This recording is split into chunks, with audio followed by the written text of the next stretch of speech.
Merci Jésus. Bon matin à tous ceux qui sont à la maison, dans leur voiture, peu importe, je ne sais pas où vous êtes.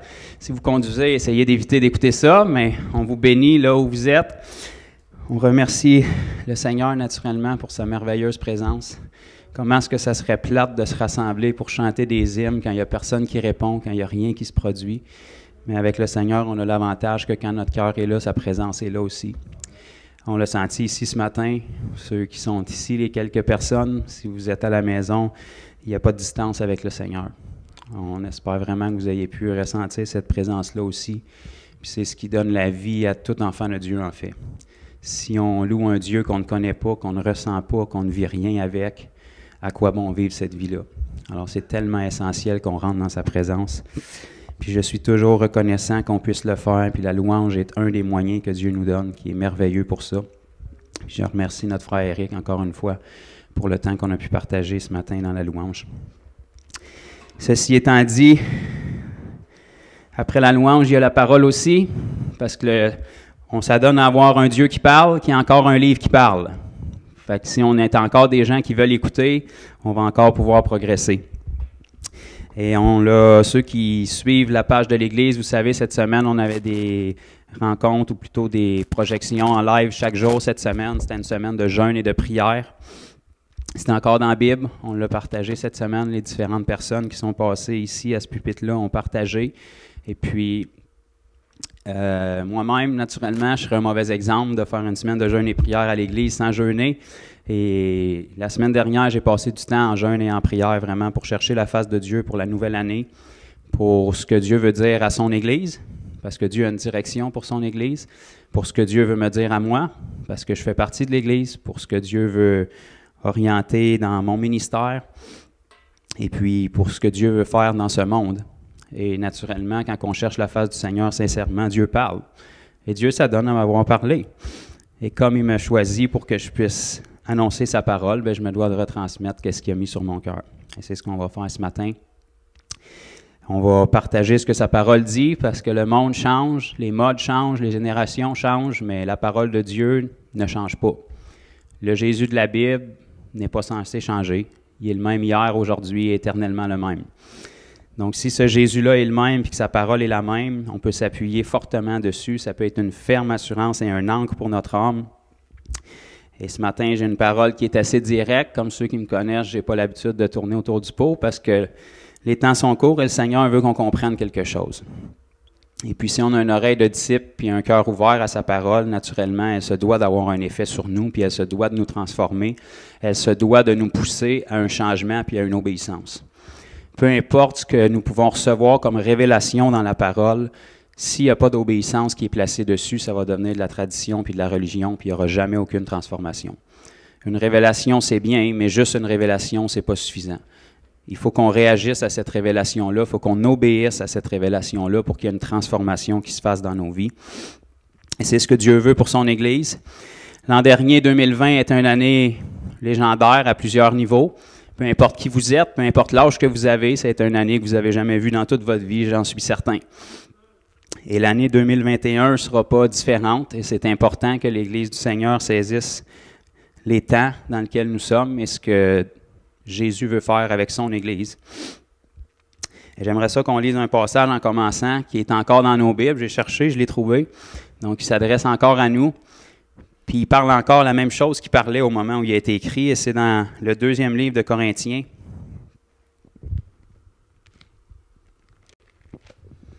Au chapitre 13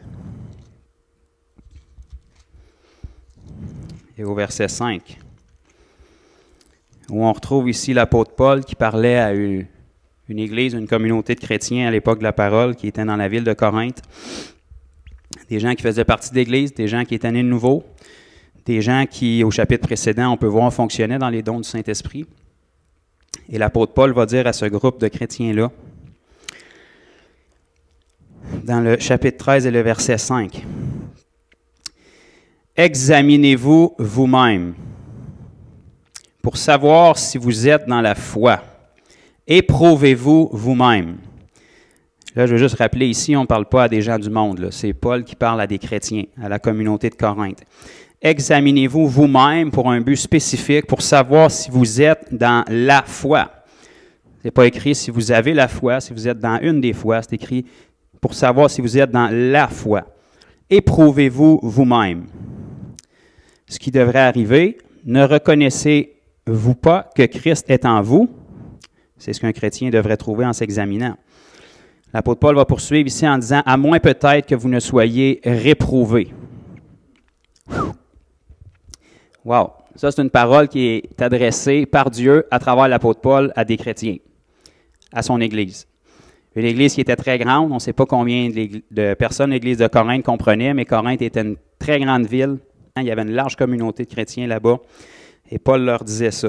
Examinez-vous vous-même pour savoir si vous êtes dans la foi. Éprouvez-vous vous-même. Ne reconnaissez-vous pas que Jésus-Christ est en vous, à moins peut-être que vous ne soyez réprouvés.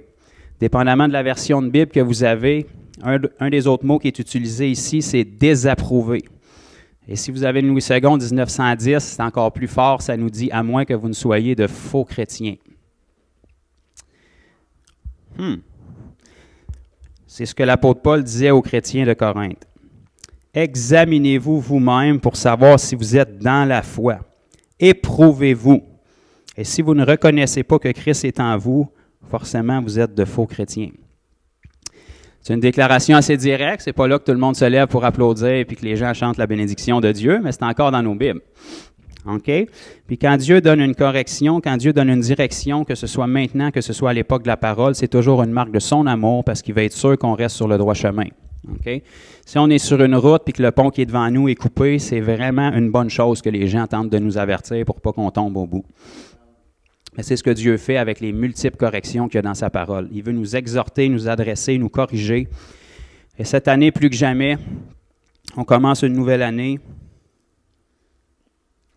Et cette année, plus que jamais, on va commencer à avoir des séparations dans l'Église du Seigneur Jésus entre les boucs et les brebis, entre le bon blé et l'ivraie.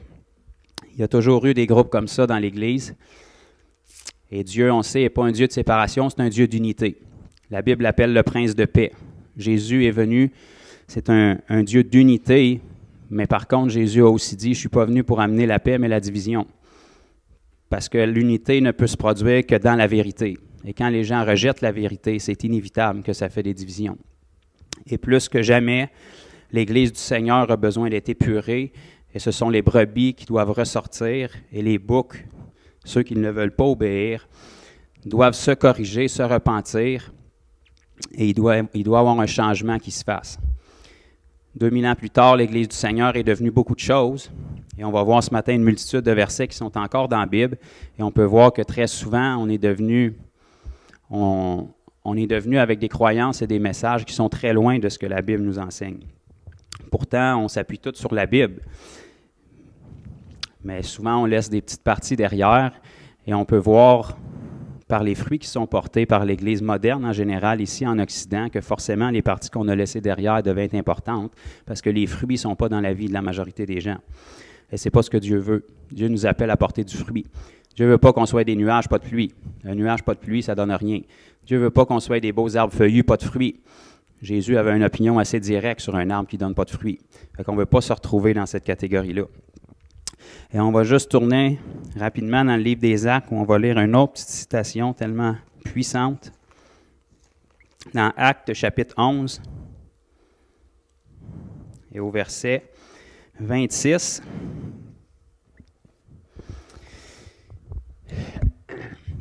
On peut voir ici, naturellement, le livre des Actes, c'est le livre qui nous donne le plus de détails sur la vie pratique que l'Église primitive menait, sur comment elle a été fondée, d'ailleurs, et on le dit souvent, c'est le seul livre de la Bible, en fait, qui n'est pas terminé, qui n'a pas de fin, puisque l'Église continue jusqu'au retour du Seigneur Jésus. Donc, nous faisons partie du livre des Actes. Et au lieu d'être les actes des apôtres, c'est les actes des disciples maintenant, bien qu'il y ait encore des apôtres sur la planète. Mais l'Église continue d'avancer. Et le Seigneur Jésus continue d'accomplir son plan à travers son Église et ceux qui veulent lui obéir. Et on peut lire ici dans le chapitre 11 au verset 26. Ça nous dit, « Et l'ayant trouvé, il l'amena à Antioche. Pendant toute une année, ils se réunirent aux assemblées de l'Église. Et ils enseignèrent beaucoup de personnes. La partie importante que je veux vous faire ressortir, c'est la partie B ici. Ça nous dit, « Ce fut à Antioche que pour la première fois, les disciples furent appelés chrétiens. » OK. Fait que dans ma Bible ou dans votre Bible, remarquez bien que ce n'est pas écrit « Ce fut à Antioche que les chrétiens furent appelés disciples ». C'est écrit que les disciples furent appelés chrétiens. Ce qui veut dire que pour se mériter le titre de chrétien, il faut être un disciple. Vous allez me dire, on joue avec les mots, c'est la même chose. Techniquement, bibliquement, c'est la même chose. Le problème, c'est que 2000 ans plus tard, l'écart entre les deux est devenu extrêmement grand dans la tête de beaucoup de gens. Et ça, la parole de Dieu est très claire, appelle ça de la séduction. Puis la dernière chose qu'on veut, c'est être séduit. La Bible nous dit ici que les disciples furent appelés chrétiens pour la première fois. Et ça faisait déjà plusieurs années que l'Église du Seigneur Jésus avait été fondée dans le chapitre 2 du livre des Actes, au moment où ils ont été appelés chrétiens à Antioche. Ce qui veut dire que n'importe qui aujourd'hui qui veut se donner le titre de chrétien ou qui veut se donner une appartenance à la chrétienté doit premièrement être un disciple. Et un disciple, on peut se faire des illusions, mais dans la parole, comment la parole nous dépeint un disciple, c'est extrêmement clair. Je vais juste vous donner une définition rapide d'un commentaire biblique sur ce que c'est un disciple. Venant d'un commentaire biblique, d'une Bible électronique, vous pouvez faire un minimum de recherche, vous allez voir. Et la définition d'un disciple, peu importe que ce soit de Jésus, aujourd'hui on n'est pas familier avec ce terme-là, mais à l'époque de la Bible, les rabbins avaient des disciples, Jésus avait des disciples, Jean-Baptiste avait des disciples, donc les gens étaient familiers avec ce terme-là. Mais aujourd'hui, on est un peu moins familier avec ça. Mais le mot disciple veut dire que celui qui est disciple doit se mettre à part afin d'être présent pour lui ou pour son maître, s'engager entièrement à l'imiter et à le suivre comme leader. C'est la définition du mot disciple.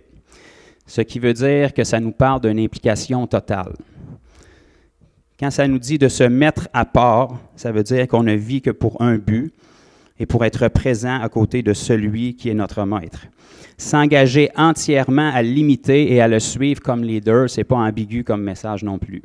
En tant que disciple du Seigneur Jésus, on a le Seigneur Jésus, puis notre travail comme disciple, c'est de se mettre à part pour lui et de s'engager entièrement à l'imiter lui. Et le Jésus aujourd'hui est le même Jésus que dans la parole. On l'a très dilué, mais la parole demeure la même. Donc, la parole nous démontre ici que pour être un chrétien, pour pouvoir s'approprier le mot chrétien, le titre de chrétien, il faut premièrement être un disciple. Et on va regarder qu'est-ce que Jésus avait à dire concernant ses disciples. Et puis, c'est encore dans nos Bibles. Dans le livre de Matthieu, au chapitre 7, on retrouve des directions assez claires de Jésus. C'est des choses qui sont souvent peu enseignées aujourd'hui. Parce que c'est trop radical, on dirait. Dans Matthieu, chapitre 7, et le verset 13, Jésus lui-même va dire « Entrez par la porte étroite ». Dans ma Bible, c'est écrit « étroite ». Je ne sais pas quelle version vous avez, là, mais ça dit « étroite ». Car large est la porte, spacieux est le chemin qui mène à la perdition, et il y en a beaucoup qui entrent par là. Verset 14 nous répète encore la même chose, mais étroite. Okay, c'est écrit « étroite est la porte, resserré le chemin qui mène à la vie ».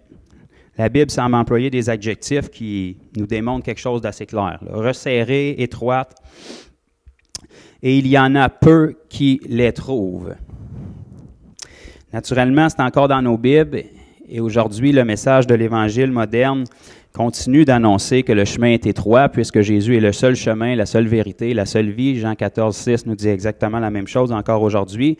Le problème, c'est que la façon dont on y entre, qu'on y demeure et qu'on porte du fruit était extrêmement diluée aujourd'hui. Le message, souvent, est tellement dilué que la porte est tout sauf étroite. C'est extrêmement large, c'est extrêmement ouvert à tous, et n'importe qui peut faire n'importe quoi, n'importe comment, alors que ce n'est pas ce que la Bible nous enseigne. Mais on peut voir que les fruits qui vont avec ne sont pas là non plus. On dit souvent que l'Évangile est gratuit, et c'est absolument vrai. L'Évangile est gratuit parce qu'elle a été payée. Elle a été payée à un cher prix par Jésus. Mais Jésus dit que ce que ça te coûte pour devenir un de ses disciples, c'est ta vie. Et ce n'est pas une contradiction, parce que c'est encore gratuit, puisque ta vie ne t'a jamais appartenu. Tu es né esclave du diable, ou tu deviens esclave de Christ. mais ça n'a jamais été ta vie de toute façon.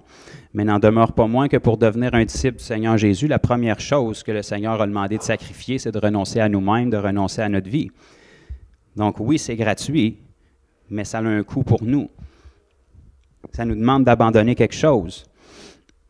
Combien de fois aujourd'hui l'abandon est annoncé dans le message? La porte est tellement large, tellement grande que tellement de gens peuvent y entrer, mais il n'y a aucune transformation, il n'y a aucune repentance, il n'y a aucune sanctification, il n'y a aucun fruit, il n'y a aucune puissance, il n'y a aucune représentation. Il n'y a aucun aspect de la vie des gens qu'on peut identifier à un disciple, alors que dans la Bible, c'était impossible de se nommer chrétien si tu n'étais pas un disciple. On peut juste avancer quelques versets plus loin dans le verset 21, où est-ce que Jésus poursuit son discours et va dire quelque chose d'encore plus frappant. Ceux qui me disent « Seigneur, Seigneur » n'entreront pas tous dans le royaume des cieux, mais celui-là qui fait la volonté de mon Père qui est dans les cieux. Plusieurs me diront en ce jour-là « Seigneur, Seigneur, n'avons-nous pas prophétisé par ton nom? N'avons-nous pas chassé les démons par ton nom? N'avons-nous pas fait beaucoup de miracles par ton nom? » Alors je leur dirai ouvertement, « Je ne vous ai jamais connu. Retirez-vous de moi, vous qui commettez l'iniquité. » Ouch. Ça, c'est Jésus qui parle. OK, regardez bien ici, le verset 21 commence par nous dire « Seigneur, Seigneur ». C'est peut-être important de mentionner ici que, naturellement, nous, on lit notre Bible en français puisqu'on est francophone, mais la parole de Dieu a été écrite dans le grec, OK, le Nouveau Testament. Et puis, lorsque la parole de Dieu nous répète un mot 2 fois, c'est pour vraiment mettre l'emphase sur quelque chose. Okay? Ici, le mot « Seigneur » est employé avec un S majuscule. On ne parle pas de n'importe qui, on parle du Seigneur Jésus. Et si le mot « Seigneur », « Seigneur » nous est traduit 2 fois dans la Bible, ça ne veut pas nécessairement dire parce qu'il va être mentionné 2 fois par ces gens-là. Quand la Bible utilise cette formule-là, c'est pour mettre une importance puis un emphase sur un mot. Comme nous, aujourd'hui, dans un texte, si on veut faire ressortir quelque chose, on va l'écrire en caractère gras, en majuscule, on va le faire ressortir, on va le surligner, mais à l'époque de la Bible, il n'y avait pas ces moyens-là. Donc, quand il répète quelque chose, comme par exemple, quand la Bible nous dit « en vérité », sachant que la Bible n'est que la vérité, si la Bible nous répète « en vérité », c'est parce que Dieu veut vraiment faire ressortir l'immutabilité de ça. Okay? Ici, ces gens-là vont dire « Seigneur, Seigneur », ce qui veut dire qu'ils vont vraiment dire « Seigneur » S majuscule de tout leur cœur et du mieux de la connaissance qu'ils ont. Et pourtant, Jésus va leur dire qu'il y a une mauvaise nouvelle pour eux autres. Beaucoup de gens vont mal utiliser ce verset-là dans le verset 22, où est-ce que ça nous dit « N'avons-nous pas prophétisé, n'avons-nous pas chassé les démons, n'avons-nous pas fait beaucoup de miracles? » Et ils vont dire « Vous voyez, faire ces choses-là, ça ne t'amène pas au ciel. » C'est vrai que ça ne t'amène pas au ciel, mais ce que Jésus corrige ici, ce n'est pas leur prophétie, ce n'est pas les délivrances, ce n'est pas les miracles. Jésus n'a rien dit contre ces choses-là.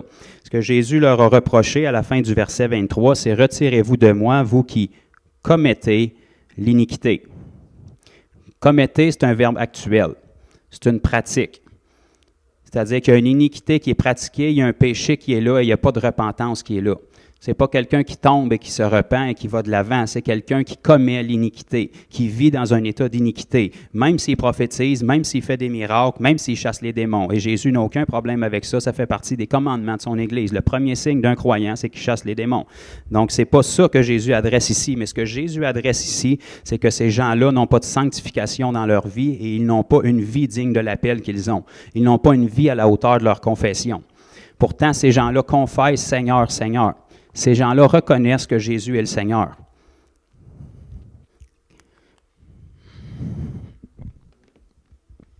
Combien de personnes de nos jours confessent que Jésus est Seigneur ou ont confessé que Jésus est Seigneur il y a 5 ans, 10 ans, 15 ans, 20 ans?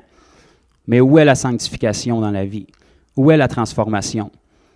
Depuis combien d'années on est sauvé, mais de quoi on a été sauvé? Quel est le changement entre notre nouvelle naissance et la vie qu'on avait avant? Si les péchés sont les mêmes, la façon de marcher est les mêmes, le cercle d'influence, le cercle d'amis est le même, les fruits qu'on porte dans notre vie sont les mêmes, de quoi est-ce qu'on a été sauvé? La Bible ne nous enseigne pas qu'on est sauvé de l'enfer. Dieu est venu nous sauver de notre nature de péché. Donc, si tu es sauvé du péché, il se doit d'avoir un changement dans ta vie. Si tu es sauvé du péché, mais tu continues à vivre dans le péché, bien de quoi tu as été sauvé? Même si tu confesses Jésus comme Seigneur, Ces gens-là confessaient sincèrement. Ce n'est pas du monde qui avait les mains dans les poches à moitié chaud qui disait « Seigneur, Seigneur ». La Bible nous met l'emphase avec un S majuscule, répété 2 fois pour nous montrer à quel point ces gens-là étaient sincères dans leur confession, au mieux de la connaissance qu'ils avaient. Mais ils étaient séduits au point de penser que s'ils confessaient Jésus comme Seigneur et que leur vie ne s'alignait pas avec ça, c'était suffisant. Mais selon Jésus, ça ne l'est pas. Et on ne veut surtout pas se retrouver dans un groupe de personnes où Jésus va nous dire ouvertement. Okay? La Bible dit « Je leur dirai ouvertement ». Ça veut dire devant tous. « Je ne vous ai jamais connu. Retirez-vous de moi, vous qui commettez l'iniquité. » Même s'ils confessent Jésus comme Seigneur, même s'ils reconnaissent que Jésus est le Seigneur. Tu peux reconnaître que Jésus est le Seigneur, mais qu'il ne soit pas Seigneur sur ta vie. Parce que si Jésus est Seigneur sur ta vie doit s'aligner avec l'image de sa vie. C'est de première importance. On peut tourner dans Luc ensemble. Où est-ce que Jésus, encore une fois, ici, va nous expliquer, en fait, encore plus précisément ce que ça veut dire de reconnaître Jésus comme notre Seigneur. Dans Luc, chapitre 6, et le verset 46, Jésus va poursuivre en disant « Pourquoi m'appelez-vous Seigneur, Seigneur? » Encore une fois, S majuscule, et on met l'emphase. Ce n'est pas des gens qui le disaient d'une façon légère. C'est des gens qui le disaient sincèrement au mieux de la connaissance qu'ils avaient. « Pourquoi m'appelez-vous Seigneur, Seigneur, et ne faites-vous pas ce que je dis? » Wow! Donc, une confession de Jésus, ce n'est pas suffisant. Jésus s'attend à ce qu'on ait des actions sur ce qu'on dit qu'on croit. Jésus s'attend à ce qu'on ait des actions sur notre confession. Combien de personnes aujourd'hui confessent le Seigneur Jésus, mais si on regarde dans leur vie, il n'y a absolument aucune chance qu'on puisse le reconnaître. C'est direct ce que je dis ce matin, mais soyons honnêtes, sortons-nous la tête du sable, puis reconnaissons la génération dans laquelle on vit, et combien de personnes aujourd'hui se disent chrétiens, et que s'ils ne nous disaient pas qu'ils étaient chrétiens, il n'y aurait absolument aucune chance qu'on le sache. C'est les chrétiens les plus top secrets 007 que l'histoire de l'Église aura jamais connus, et ça, c'est complètement anormal. Parce que la seule chose qui a permis aux disciples du Nouveau Testament, du livre des Actes, d'être reconnus comme des chrétiens, c'est parce que leur vie était tellement à l'image de Jésus qu'ils les ont surnommés comme ça. Des années après que l'Église a été fondée, les disciples vivaient tellement comme Jésus et reproduisaient tellement la vie de Jésus. C'était des disciples que les gens les ont regardés et les ont rebaptisés des chrétiens, qui vient du mot chrétien, parce qu'ils vivaient tellement comme Jésus. Pour se mériter le titre de chrétien, on doit être des disciples qui vivent tellement à l'image de notre Maître que les gens vont pouvoir nous identifier à lui sans aucun doute. Où est-ce qu'on retrouve ça dans la chrétienté moderne? Où est-ce que quelqu'un peut être identifié comme chrétien à cause de sa vie sans qu'il soit obligé de le dire? Où est-ce que quelqu'un a une marche qui est digne de l'appel qu'il a reçu? Où est-ce que quelqu'un aligne sa vie avec la doctrine de Jésus pour avoir une vie à la hauteur de sa confession? Une confession n'est pas suffisant. Ça n'a jamais été suffisant. Même si c'est enseigné aujourd'hui, la parole demeure la même. On doit avoir des actions qui s'alignent avec la confession qu'on dit qu'on a. Parce que peu importe la sincérité de notre confession, ce qui va démontrer qu'elle est sincère, c'est que les actions vont aller avec.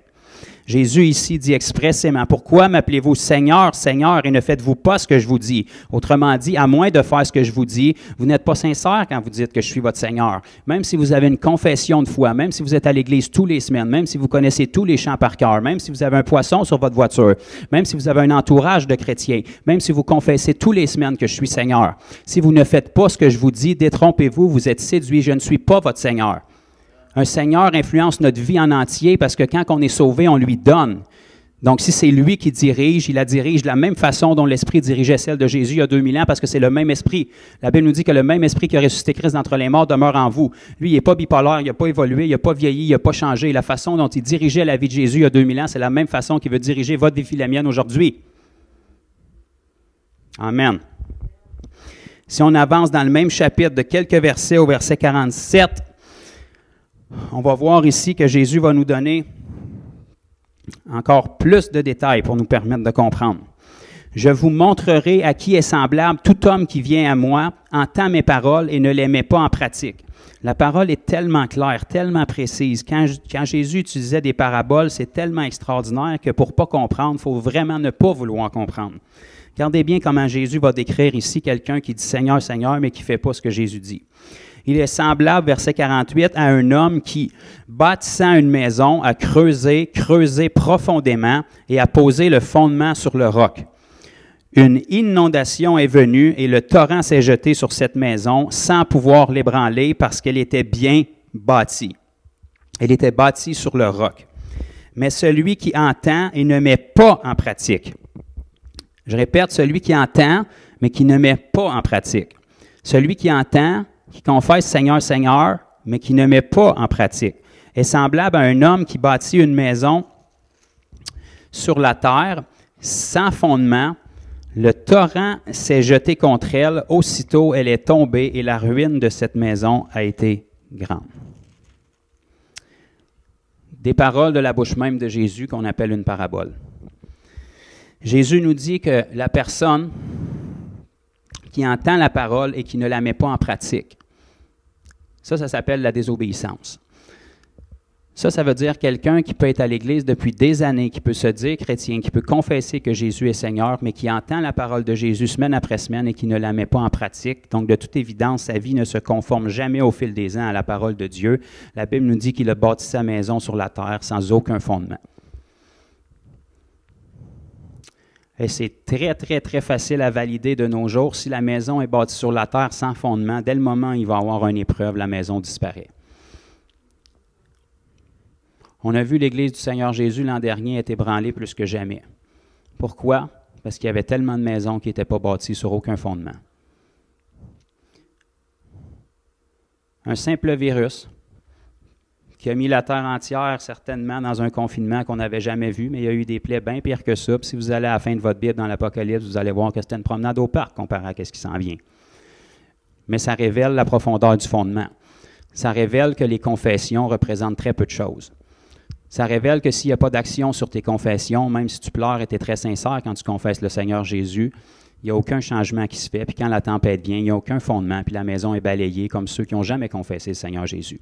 Il n'y a aucune différence entre celui qui confesse Jésus et celui qui ne le confesse pas s'il n'y a pas d'actions qui sont là. Il n'y a aucun fondement. Lorsque la tempête va venir et la pluie tombe sur les justes comme sur les injustes, ça va révéler la valeur de chacun. Et Dieu ne veut pas qu'on soit ébranlé comme les gens du monde. Il s'attend à ce qu'on soit affermi. C'est pour ça que je vous ai dit qu'en cette année, plus que jamais, ça ne sera pas seulement cette année, mais ça commence cette année. Il va y avoir une séparation puis une exposition plus que jamais entre les vraies brebis du Seigneur Jésus et les boucs.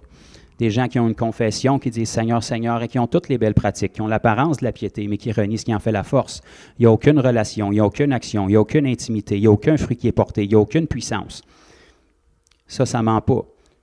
Si la sincérité n'est pas là, il n'y a pas de puissance et il n'y aura pas de fruit. Il n'y a pas de fondement. Et quand la tempête vient, les gens sont balayés exactement comme les gens du monde. La panique s'empare d'eau, la panique s'empare d'eux, la peur s'empare d'eux, puis le Seigneur est disparu tout d'un coup. Pourtant, il confessait comme Seigneur. Mais le Seigneur, il est encore Seigneur durant le COVID. Et peu importe le nom du virus, du problème, de l'épreuve, de l'attaque, de ce qui va ébranler la planète, le Seigneur est encore Seigneur. Donc, si tu le confesses semaine après semaine, il est encore Seigneur dans le COVID. Il est encore Seigneur, mais qu'il n'y ait plus de COVID. Il est encore Seigneur des Seigneurs, quoi qu'il arrive. Et ça ne devrait pas ébranler notre vie, puisque si le Seigneur est vraiment le Seigneur qu'on confesse, qui est Seigneur et qu'on s'est accroché à cette confession-là, bien, on a ajusté notre vie en conséquence. Donc, les actions dans notre vie continuent d'être produites, peu importe les épreuves qui nous frappent et qui frappent cette planète.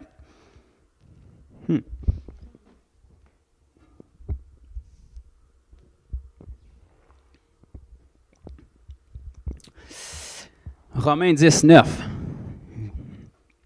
Verset très connu, très partagé aujourd'hui, sur laquelle on base beaucoup d'espoir, et c'est tout à fait vrai, c'est encore dans la parole. La Bible nous dit, si tu confesses de ta bouche que Jésus est Seigneur, et si tu crois dans ton cœur que Dieu l'a ressuscité des morts, tu seras sauvé. C'est dans la Bible, c'est écrit, et on ne peut pas l'enlever. Pourtant, on a lu des versets aujourd'hui, ensemble, où est-ce que des gens confessaient que Jésus était Seigneur, et pourtant, ils n'ont pas eu leur place avec le Seigneur. Pourquoi? Parce qu'ils ne faisaient pas ce que Jésus disait. Pourquoi? Parce qu'il n'y avait pas d'action sur leur confession. Alors, confesser, ce n'est pas suffisant. La Bible nous dit, si tu confesses que Jésus est Seigneur et si tu crois dans ton cœur que Dieu l'a ressuscité des morts, tu seras sauvé. Mais la seule chose qui peut prouver que tu crois vraiment que Jésus est Seigneur et que tu crois vraiment dans ton cœur que Jésus l'a ressuscité, c'est que tu vas obéir à ce qu'il te dit.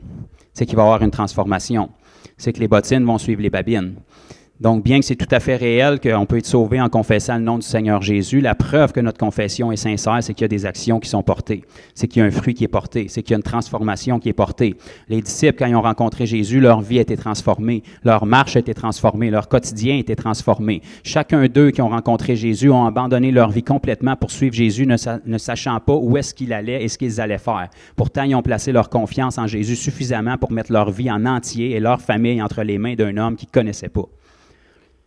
Parce qu'ils savaient dans les paroles de Jésus qu'il y a quelque chose en eux qui s'est allumé, puis ils voulaient le suivre. Ils reconnaissaient la vérité, bien qu'ils n'avaient aucune idée de où est-ce qu'ils s'en allaient. Et les disciples de cette époque-là, c'est la même chose que le Seigneur appelle aujourd'hui. Il appelle des disciples qui sont prêts à mettre leur vie en entier entre les mains du Seigneur et lui faire confiance quoi qu'il arrive. Et tu ne peux pas mettre ta vie entre les mains de quelqu'un sans que ta vie change. Parce que cette personne-là, de toute évidence, ne pense pas comme toi, n'agit pas comme toi et va diriger ta vie différemment de la façon dont tu la dirigeais. Et de toute façon, si tu es honnête avec toi-même, la façon dont tu la dirigeais ta vie, c'était un chaos total, même si tu essayais de le cacher. Fait que place ta vie entre les mains de Dieu, puis laisse-le diriger ta vie. Matthieu 21, une autre parabole formidable que Jésus va nous révéler et qui va venir amener encore plus de force au verset qu'on a lu ou que je vous ai cité plus tôt dans Romains 19. Matthieu 21, chapitre 21, verset 28. Jésus, encore une fois, ici, va nous donner une parabole. Matthieu, chapitre 21, verset 28. Que vous en semble? Un homme avait 2 fils. S'adressant au premier, il dit, « Mon enfant va travailler aujourd'hui dans ma vigne. » Il répondit, « Je ne veux pas. » Ensuite, il se repentit et y alla. S'adressant à l'autre, il dit la même chose. Et ce fils répondit, « Je veux bien, Seigneur. » Et il n'alla pas.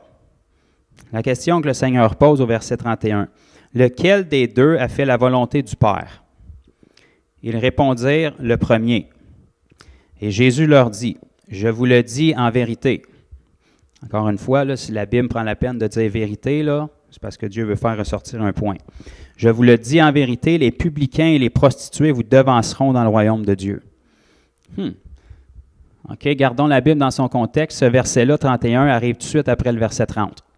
OK? Puis dans le verset 30, Jésus cite la parabole que ce qui est le plus important, ce n'est pas ce que tu confesses, c'est ce que tu fais. Parce que si tu fais d'autres choses que ce que tu confesses, tu vas être jugé pour ce que tu fais, que ce soit bien, que ce soit mal. Le premier n'a pas confessé qu'il allait y aller, mais au final, il est allé. Le deuxième a confessé qu'il allait y aller, mais il n'est pas allé. Jésus semble nous dire ici que celui qui a fait la volonté du Père, c'est celle qui est allée. Même s'il n'avait pas confessé, il est allé.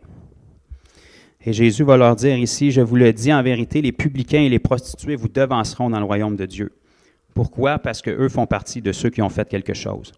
Les publicains et les prostituées qui rencontraient Jésus avaient leur vie complètement transformée.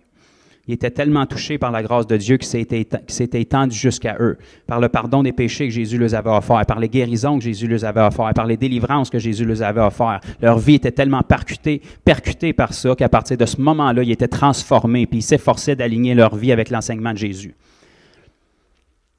Alors que les autres religieux qui pouvaient confesser certaines choses n'avaient jamais de transformation dans leur vie.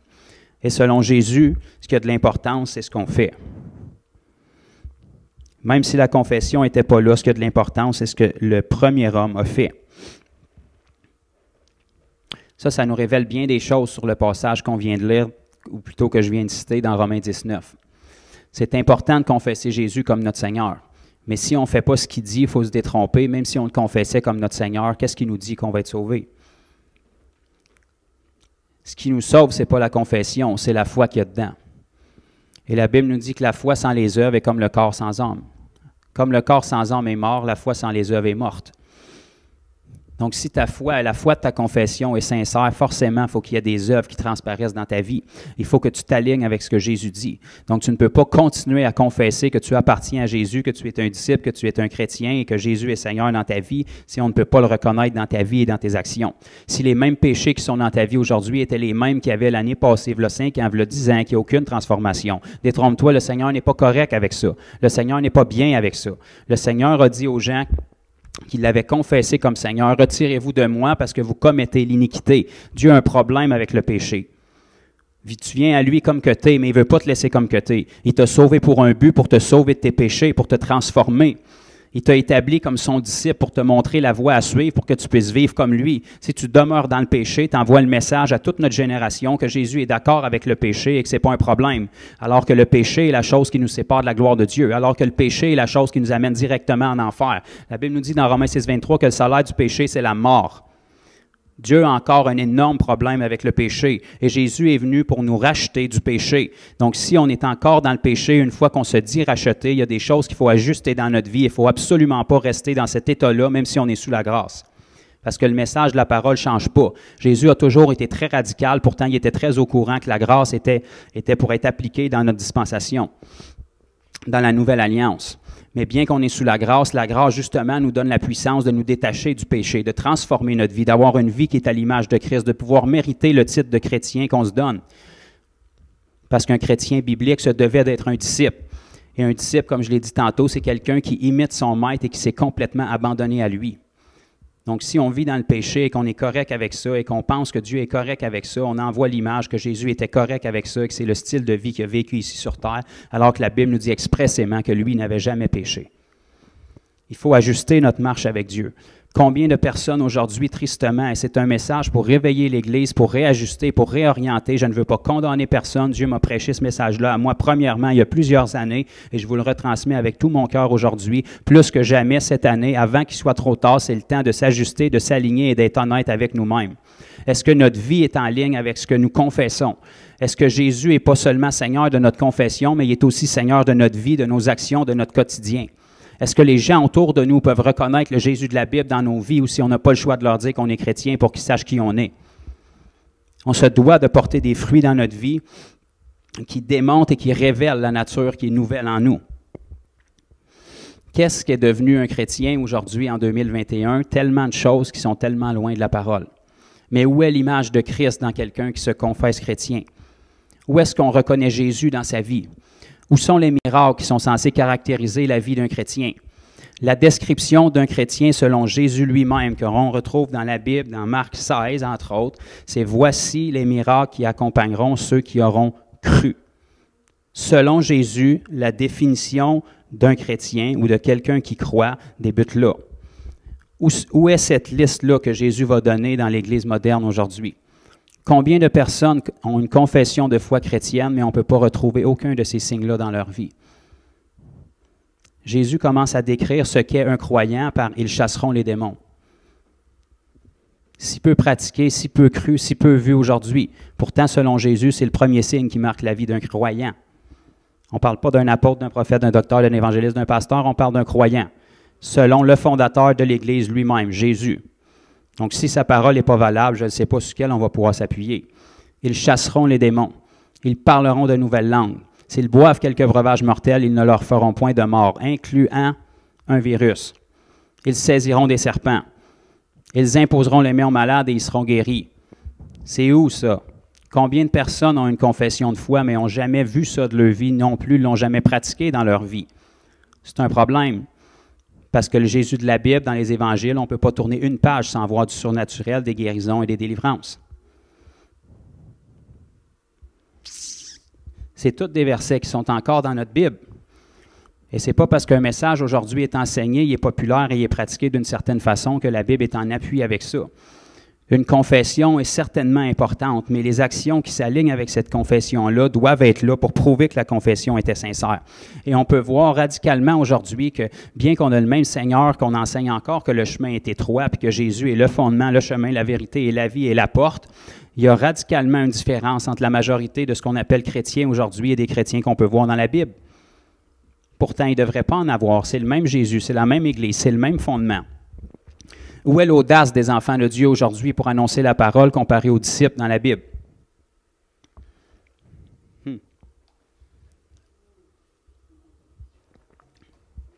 Il semblerait que les disciples dans la parole avaient une audace pour annoncer le message de l'Évangile. Combien de chrétiens aujourd'hui ont une audace pour s'ouvrir la bouche?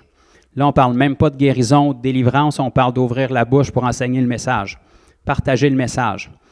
Aujourd'hui, non seulement on ne peut pas s'ouvrir la bouche pour le partager, mais on ne le connaît pas, le message.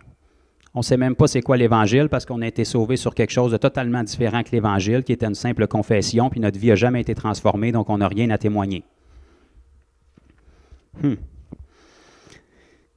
Dans Actes chapitre 4,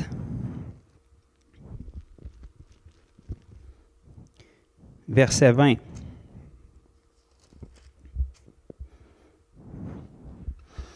Voilà ce que les disciples de l'Église primitive ont répondu à des gens qui voulaient les faire taire. Pierre et Jean leur répondirent, « Jugez s'il est juste devant Dieu de vous obéir plutôt qu'à Dieu. » Il semblerait que la réponse c'est non. Verset 20, « Car nous ne pouvons pas ne pas parler de ce que nous avons vu et entendu. » Nous ne pouvons pas ne pas parler. Autrement dit, vous ne pourrez pas nous faire taire. On se doit d'annoncer le message. Où est-ce qu'on retrouve ça dans les chrétiens aujourd'hui, qui sentent un empressement d'annoncer le message, qui ont le moindre intérêt à annoncer le message, qui alignent leur vie en fonction d'être capables d'annoncer le message? Frères et sœurs, soyons honnêtes, on ne le voit pas très souvent, en tout cas du moins ici en Amérique, puis ce n'est pas un zèle qui règne parmi les chrétiens pour la simple et bonne raison qu'il y a des éléments qui sont manquants que la parole nous révèle ici. Les disciples ont dit, nous ne pouvons pas ne pas parler de ce que nous avons vu et entendu. Les disciples de l'Église primitive ne pouvaient pas se retenir parce qu'ils avaient vu et ils avaient entendu des choses, ils avaient vécu, ils avaient expérimenté des choses. L'Église aujourd'hui n'a rien à dire parce qu'elle n'a rien vu et elle n'expérimente rien, donc elle n'a rien à redonner. Ça, c'est un problème parce que les disciples de l'Église primitive avaient tellement d'expérience qu'ils ne pouvaient pas s'empêcher de les raconter. Pierre et Jean ici ont spécifié, nous ne pouvons pas ne pas parler de ce que nous avons vu et entendu. On a été témoins de trop de choses. On a vu Jésus faire trop de choses. On a vu Jésus faire trop de choses à travers nos vies qu'on ne peut pas rester muet sans rien dire. La vérité doit être entendue. Aujourd'hui, l'Église n'a pas cette audace-là. Les chrétiens de confession chrétienne n'ont pas cette audace-là parce qu'ils n'ont rien vu et ils n'ont rien entendu. Ils entendent des choses dimanche après dimanche, mais ils n'expérimentent rien. Ils n'ont aucun témoignage à donner parce qu'il n'y a aucune transformation dans leur vie. Ils ont répété une prière et ils ont une assistance à l'Église depuis des années. Mais où est la transformation? Où est le changement? Où est la repentance? Où est le pardon des péchés? Où sont les miracles? Où sont les signes qui accompagnent le croyant? Ils ne sont pas là. Fait que les gens n'ont rien à témoigner. Donc, ils se sentent impuissants. Ils n'ont pas d'audace. Et pourtant, c'est ce qui donnait l'audace aux apôtres. Les 120 qui étaient dans la chambre haute, qui ont été revêtus de la puissance du Saint-Esprit et qui sont sortis pour annoncer la parole, un seul message, une seule prédication, 3000 conversions. Pourtant, le chapitre après, on peut voir que les apôtres étaient déjà dans la crainte et ils priaient au Seigneur, « Dieu étend ta main afin qu'il se fasse des signes, des prodiges et des miracles puissants au nom de ton saint serviteur Jésus, afin qu'on ait l'audace d'annoncer ta parole. » L'audace nous vient de la puissance de Dieu. Lorsqu'on a vu des choses, qu'on a expérimenté des choses, qu'on a été témoin, qu'on a un témoignage, qu'on a quelque chose à raconter, on peut se tenir avec audace devant les gens parce qu'on sait de quoi on parle. Aujourd'hui, l'Église n'a aucune audace, aucune force, aucun zèle parce qu'elle n'a rien vécu, elle n'a rien à témoigner. On voudrait vendre le meilleur Jésus de la planète, mais on ne sait pas quoi faire pour le vendre parce qu'il n'y a rien changé dans notre vie. Et pourtant, le Jésus de la Bible changeait des vies radicalement. Les apôtres ne pouvaient pas se taire parce qu'il y avait quelque chose à témoigner. Vous auriez pu passer des nuits blanches avec eux autres, puis vous auriez raconté les miracles qu'ils ont vus dans la vie de Jésus et dans leur vie. Aujourd'hui, les chrétiens sont au Seigneur depuis 20 ans, 30 ans. Ils n'ont jamais vu de miracle réel, puis ils n'en ont encore jamais fait de leurs mains. Ça, c'est un grave problème. Si tu veux de l'audace pour témoigner, si tu veux démontrer aux gens puis prouver aux gens que Jésus est Seigneur, il faut qu'il soit dans ta vie. Qu'est-ce que Jésus a fait dans ta vie pour qu'il soit assez extraordinaire pour que quelqu'un d'autre le veuille? Parce que les gens, en parole, ils suppliaient personne de venir au Seigneur. Les gens couraient après eux autres pour avoir le message. Qu'est-ce que je peux faire pour être sauvé? Qu'est-ce que je peux faire pour être des vôtres? Qu'est-ce que je peux faire? Combien ça coûte pour devenir comme vous autres? Je suis prêt à tout pour devenir comme vous autres. Une confession de foi en 2021 ne sera pas suffisante pour attirer les gens du monde vers l'Évangile. La religion, le Québec en a connu, puis ça ne l'impressionne même pas un petit peu. Une confession de foi puis une assistance à l'Église, bien que c'est bien, ce n'est pas ça qui sauve les gens. Les gens ont besoin de désirer quelque chose qui est dans notre vie qu'ils ne peuvent pas avoir nulle part ailleurs. Les gens ont besoin de dire, comme le Simon le magicien à Philippe l'évangéliste, « J'ai fait des choses extraordinaires, mais ce que je vois de mes yeux, c'est au-dessus de ce que je suis capable de faire. Fait que je vais me mettre à croire, puis je vais être baptisé, puis je vais devenir comme vous autres. » Combien de magiciens, de sorciers aujourd'hui seraient prêts à payer des chrétiens pour avoir qu'est-ce qu'ils ont? Les chrétiens ne veulent même pas qu'est-ce qu'ils ont tellement qu'ils sont tannés d'être croyants. Je sais que c'est dur ce que je dis à matin, là, mais il va falloir être capable de dire les vraies choses à un moment donné. Si tu n'es pas passionné et tu ne valorises pas ce que tu as, comment tu peux t'attendre que quelqu'un d'autre va vouloir ce que tu as? Deviens chrétien absolument avant qu'il soit trop tard. Pourquoi? Je ne sais pas trop quoi te dire. Ma vie est plus misérable que quand j'étais dans le monde. Je suis encore pris avec les mêmes péchés, mais je suis condamné en double parce que je connais la vérité. Je suis plus pauvre que j'étais. J'ai perdu tous mes amis. Ma job, ça va mal parce que tout le monde me juge. Fait que c'est comme ça que tu vas vendre Jésus. Si tu aurais demandé ça à un des apôtres, laisse-moi te dire qu'il y aurait eu quelque chose à te dire. L'Église primitive avait quelque chose à dire. C'est pour ça que la Bible nous dit que le Seigneur ajoutait chaque jour à l'Église les nouveaux convertis. L'évangélisation n'était pas un problème. Les églises étaient fondées puis ils grandissaient de jour en jour. Chaque jour à l'Église, les nouveaux convertis. Parce que les disciples faisaient leur travail puis ils annonçaient le Seigneur là où il était. Les gens se convertissaient puis ils se joignaient à l'Église. Aujourd'hui, quand quelqu'un s'ajoute à l'Église, tu en as un qui rentre pour 3 qui partent. Il n'y a pas de progression qui est là. Ça, c'est pas normal. L'Église du Seigneur devrait être tellement désirable qu'elle se remplit de jour en jour parce que chaque disciple est à l'image de Jésus et les gens veulent le Jésus que vous avez en vous et en moi. C'est ça d'être un disciple du Seigneur. C'est cette façon de vivre-là qui peut nous permettre de s'appeler chrétien. Si on ne vit pas comme Jésus, détrompons-nous, sortons-nous la tête du sable, puis arrêtons de dire qu'on est chrétien. Le message que nous envoyons est complètement erroné. Et on fait partie des gens à qui Jésus tristement va dire « Je ne vous ai point connu parce que vous commettez l'iniquité. Votre vie ne s'aligne pas avec la confession de foi que vous avez, même si votre confession, vous la répétez et vous pleurez à chaque fois et vous tremblez à chaque fois. Si vous êtes sérieux, votre vie va s'aligner. Vous allez porter les fruits, vous allez m'obéir et vous allez vivre la vie que je vous ai démontré et modelé par ma vie. C'est ça d'être un chrétien, c'est ça d'être un disciple.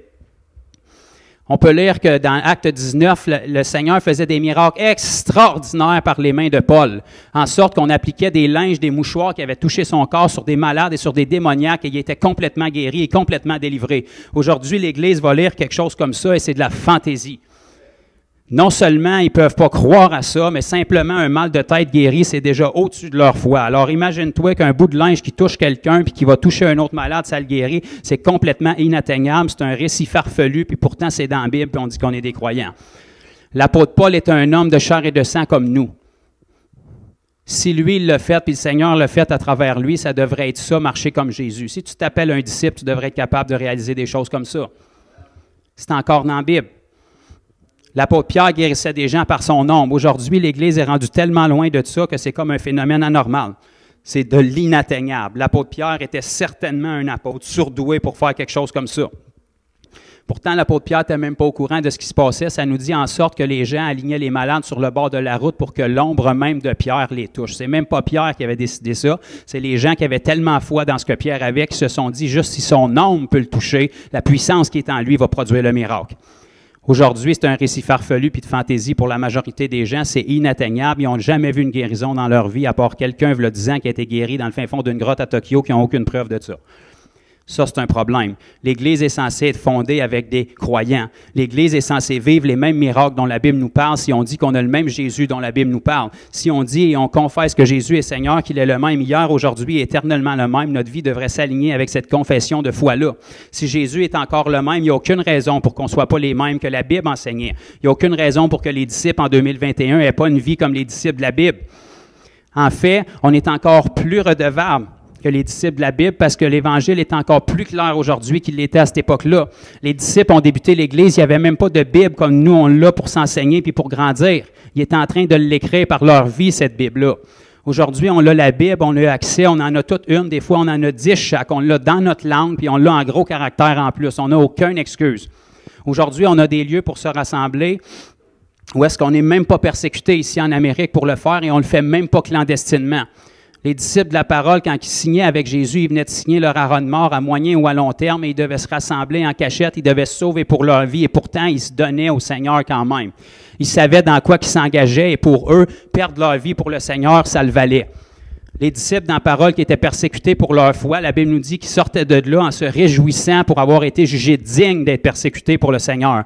Ils jugeaient ça comme un honneur d'être persécutés pour le nom de Jésus. Aujourd'hui, l'Église fait des chaînes de prière pour ne pas être persécutés. Les disciples dans la parole jugeaient ça comme un honneur d'être persécutés. Si tu es persécuté pour le nom de Jésus, c'est parce que Jésus t'a jugé assez digne, ta marche assez droite avec lui, puis une vie qui était assez semblable à lui pour que la persécution vienne te frapper. Ça démontre que tu as une vie qui est droite devant Dieu.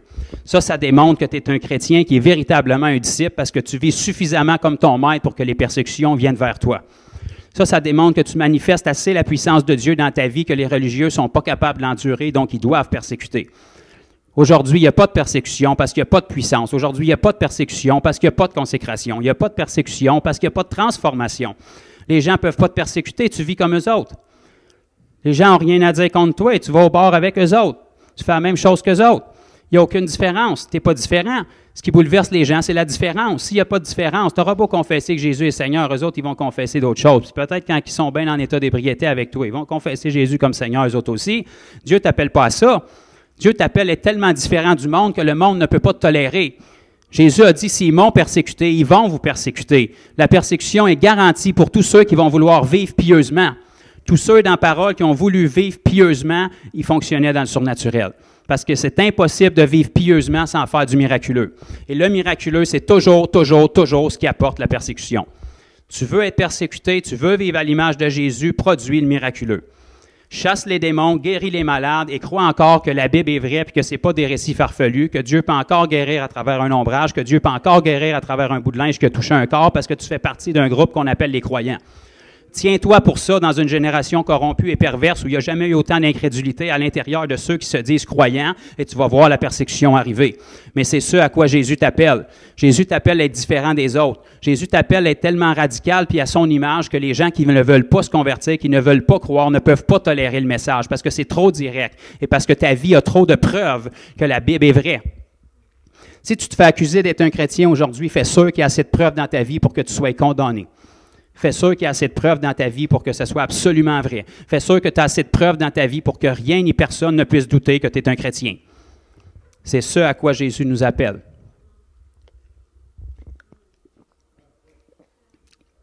Si les chrétiens aujourd'hui ne vivent pas comme les disciples de la parole puis qu'on a le même Jésus, il y a juste une seule autre paramètre qui peut avoir changé. Ce n'est pas Dieu puis ce n'est pas sa parole. Il faut que ce soit nous. Mais si tout le monde est beau, tout le monde est fin, puis tout le monde est bien, il y a quelque chose qui cloche. Il faut que quelqu'un, quelque part, se rende compte qu'il y a une différence entre ce qu'on lit dans la parole et ce qu'on voit de nos yeux. Il faut qu'on aligne nos vies pour qu'on puisse continuer à vivre la parole. Pourquoi est-ce que moi, un simple disciple qui a si peu d'expérience dans le Seigneur, j'ai vu le Seigneur guérir à travers mon ombrage, puis mon ombrage absolument rien de spécial, c'est parce que je crois la parole, puis je l'ai fait. Pourquoi est-ce que des morceaux de linge qui touchent mon corps peuvent guérir des gens alors que je suis un simple disciple qui n'a rien de plus que vous si vous êtes né de nouveau et rempli du Saint-Esprit? C'est parce que je crois la parole puis je m'adonne à la pratiquer. Puis si Dieu l'a fait à travers ces hommes-là puis il l'a fait à travers moi, pourquoi qu'il ne le ferait pas à travers vous? Mais ça va vous attirer des persécutions. Et les persécutions sont une nécessité pour que l'Église puisse grandir. Chaque expansion de l'Église dans la parole que vous allez retrouver dans le livre des Actes était toujours liée avec la persécution et des tribulations. À chaque fois que la vis se serre, que l'étau se resserre, c'est là que l'Église éclate. Pourquoi? Parce que la persécution et la tribulation font le ménage. J'ai dit, les tribulations et les persécutions font le ménage. Les brebis, ça passe à travers les persécutions et ça brille. Un bouc dans les persécutions, ça boque puis ça s'en va.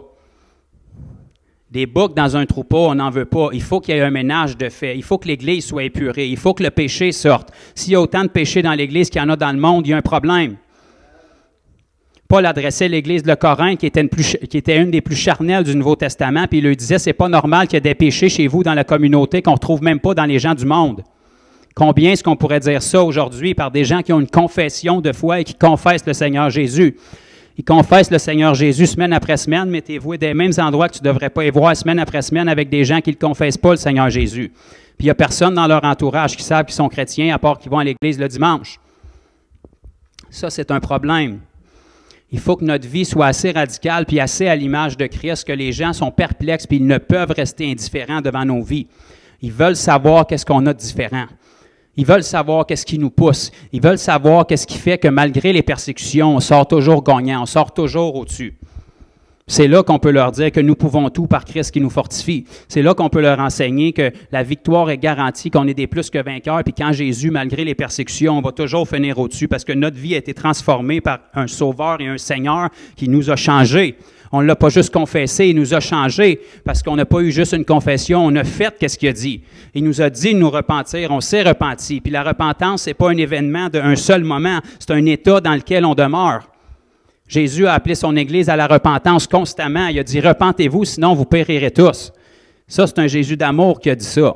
La repentance, oui, c'est initial, mais on doit demeurer dans un état de repentance. Jésus a commencé son ministère en parlant de repentance, puis si on lit jusqu'à la fin de la Bible dans l'Apocalypse, les dernières fois où on voit Jésus s'adresser à son Église, il parle encore de repentance à son Église.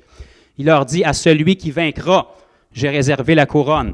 Ça veut dire que ce n'est pas tous qui vont vaincre. Ça veut dire que sur les 7 églises à qui Jésus s'adresse, il y en a seulement 2 qui n'adressent pas de reproches. Les 5 autres qui sont son église, il leur reproche des choses.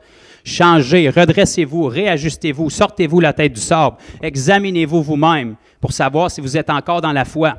Qu'est-ce que vous croyez? Sur quoi est fondée votre foi? En qui vous croyez? Comment vous croyez? Comment vous pratiquez votre foi? Ce n'est pas suffisant de dire j'ai la foi puis je crois. Ce n'est pas suffisant de dire Jésus est Seigneur. Où est-ce qu'il est Seigneur dans ta vie? Sur quel aspect de ta vie qui règne? Parce que tu dis que Jésus est Seigneur, mais quand je regarde dans ta vie, je ne le vois pas régner nulle part. Tout tombe en morceaux, puis ta vie est pire que celle des gens du monde. Si Jésus est Seigneur, forcément, il devrait bien régner. Donc, si c'est le désordre dans ta vie, puis il n'y a aucun changement, puis tu vis dans le péché comme les gens du monde, il est Seigneur de quoi dans ta vie, Jésus? C'est lui qui est défectueux ou c'est juste qu'il n'est pas vraiment Seigneur puis tu es séduit? Il faut sortir la tête du sable puis se dire, si Jésus est Seigneur dans ma vie, ça va paraître. Parce que Jésus est le prince de paix, c'est le Dieu de gloire, c'est le Jésus ressuscité, c'est lui qui connaît tout, c'est l'alpha et l'oméga, le commencement et la fin. Donc, si ce Jésus-là est Seigneur dans ta vie, forcément, ta vie doit s'aligner. Forcément, ta vie doit être transformée. Forcément, ta vie doit être marquée de miraculeux.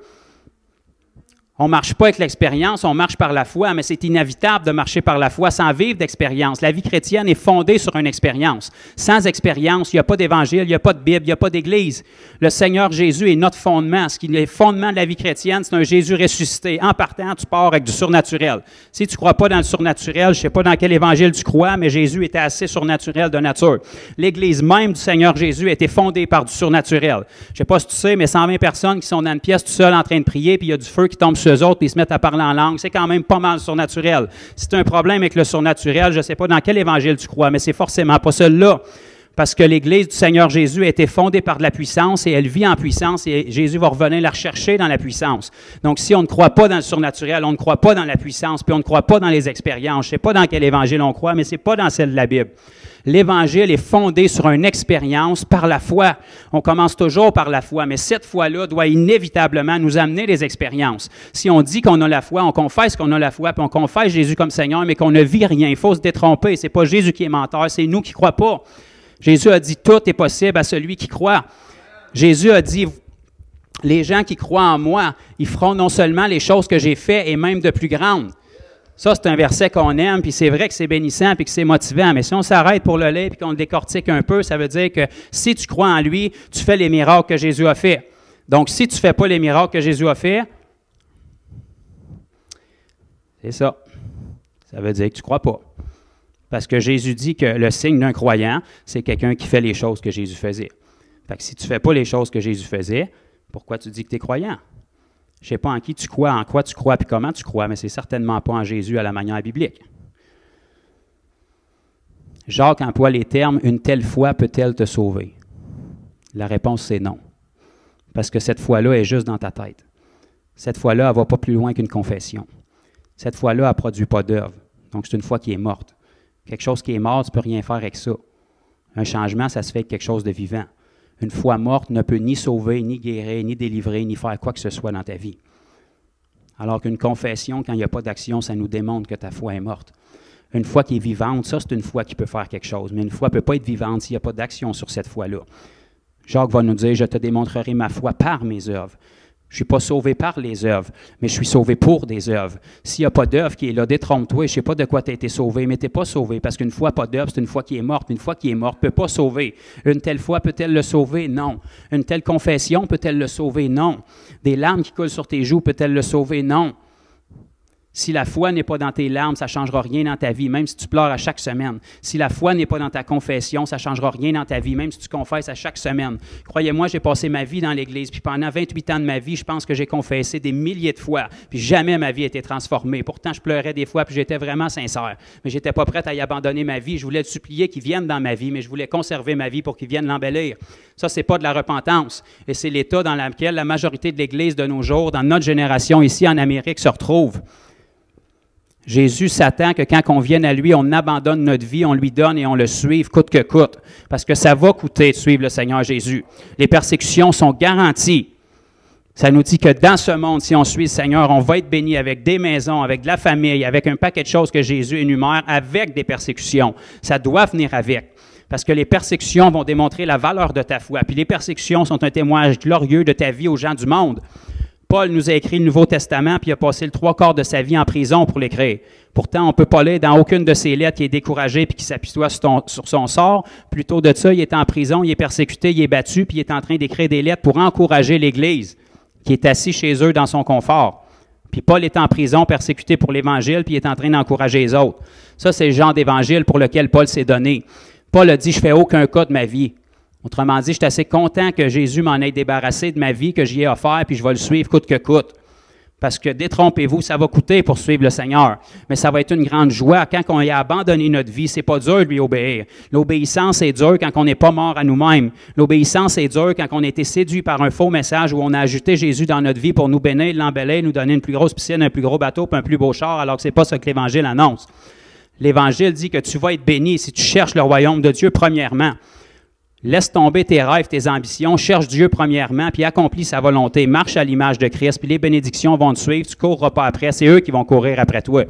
Mais la preuve que ton cœur va être détaché, ça va être que, mec, tes ailes, tu vas en profiter, mais tu ne seras pas vendu, puis tu n'en feras pas des dieux dans ta vie, parce que tu vas avoir suivi Jésus. Tu sais qu'aussi vite la bénédiction arrive, elle peut repartir, mais tu n'adores pas la bénédiction, tu adores celui qui bénit.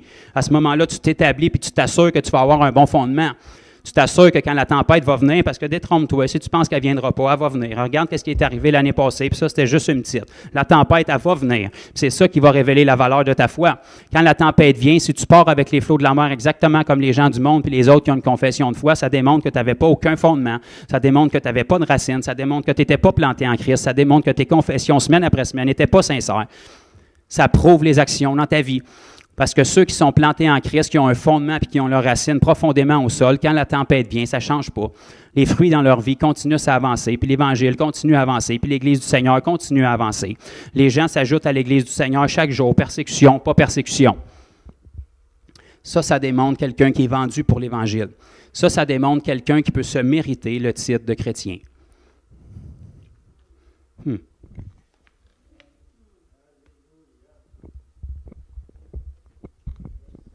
C'est à y repenser 2 fois avant de dire à tout le monde qu'on est chrétien maintenant. Si les gens du monde avaient la moindre idée de c'est quoi le qualificatif d'un chrétien puis qu'il y avait une feuille pour nous examiner, bien, je pense qu'ils verraient assez vite qu'il y a quelque chose qui cloche entre notre confession et notre marche. Dieu nous appelle plus que jamais à avoir une marche digne de notre appel parce que dans les années qui s'en viennent, à commencer en cette année, et je vous le dis selon ce que l'Esprit du Seigneur met sur mon cœur, à commencer en cette année, ça ne sera plus suffisant d'être un chrétien sur le cruise control. Ça ne sera plus suffisant d'être un chrétien qui n'a pas de fondement. Ça ne sera plus suffisant d'être un chrétien qui a juste une confession de foi. Ça ne sera plus suffisant d'être un chrétien qui n'a aucune crainte de Dieu et aucune sanctification dans sa vie. Ce sera plus suffisant d'être un chrétien qui vit exactement comme les gens du monde. Parce que quand le malheur va frapper et que les gens vont venir vers toi pour avoir des réponses puis que tu es autant en panique qu'eux autres puis autant dépourvu qu'eux autres, ça va avoir un problème. Tu es censé d'avoir la solution, tu es censé d'avoir la réponse, tu es censé d'avoir l'espoir, tu es censé de ne pas être ébranlé. Ça sera plus suffisant dans les années qui viennent, à commencer à cette année, d'être un beau nuage, pas de pluie. Si le nuage ne donne pas de pluie, au-delà de là, ça ne sert à rien. Un bel arbre avec des belles feuilles qui sent bon et qui est bien beau, mais quand tu t'approches de proche, il n'y a pas de fruits. Ça, c'est un problème. Ça sera plus suffisant cette année d'être un chrétien comme ça. Jésus s'est approché d'un arbre qui avait de l'air très beau, il avait des belles feuilles, mais plus qu'il s'est approché, il a remarqué que de proche, quand on examine, il n'y a pas de fruits. Un arbre qui ne porte pas de fruits, au-dessus de là, ça ne sert à rien, c'est inutile, ça gaspille de l'air. C'est direct, mais c'est encore la parole. Dieu s'attend qu'on va porter du fruit. La Bible nous dit que la seule façon qu'on peut glorifier le Dieu dans lequel on confesse, dans lequel on dit qu'on aime, c'est que notre vie porte beaucoup de fruits. La Bible nous dit, si vous portez beaucoup de fruits, c'est alors que les gens regarderont votre vie et glorifieront notre Père qui est dans les cieux. Ça veut dire que si on ne porte pas de fruits, c'est impossible que les gens se tournent vers le Seigneur. Même si on prierait pour le réveil, même si on pleurait, même si on était très sincère, même si on jeûnait, même si on s'affligeait, il va falloir que quelqu'un quelque part change sa vie et s'aligne avec les prières qu'il fait. Il va falloir que quelqu'un quelque part soit capable de représenter Jésus d'une manière tellement extraordinaire que les gens tombent tellement en amour avec qu'ils sont prêts à tout pour l'avoir. Et c'est à ce à quoi on est appelé. La Bible nous dit qu'on est appelé à répandre l'agréable odeur de sa connaissance partout où est-ce qu'on va. Ça veut dire que quand les gens du monde qui ont un cœur sincère pour la vérité, même s'ils sont aveuglés, ils nous rencontrent, le Jésus qui est en nous est tellement savoureux, le parfum est tellement extraordinaire, c'est tellement apaisant pour eux d'être avec nous. Ça enlève tellement leur tourment, leur tracas, leur peur, leur incertitude, d'être simplement quelques minutes avec nous, qui veulent savoir qu'est-ce qui se passe avec nous.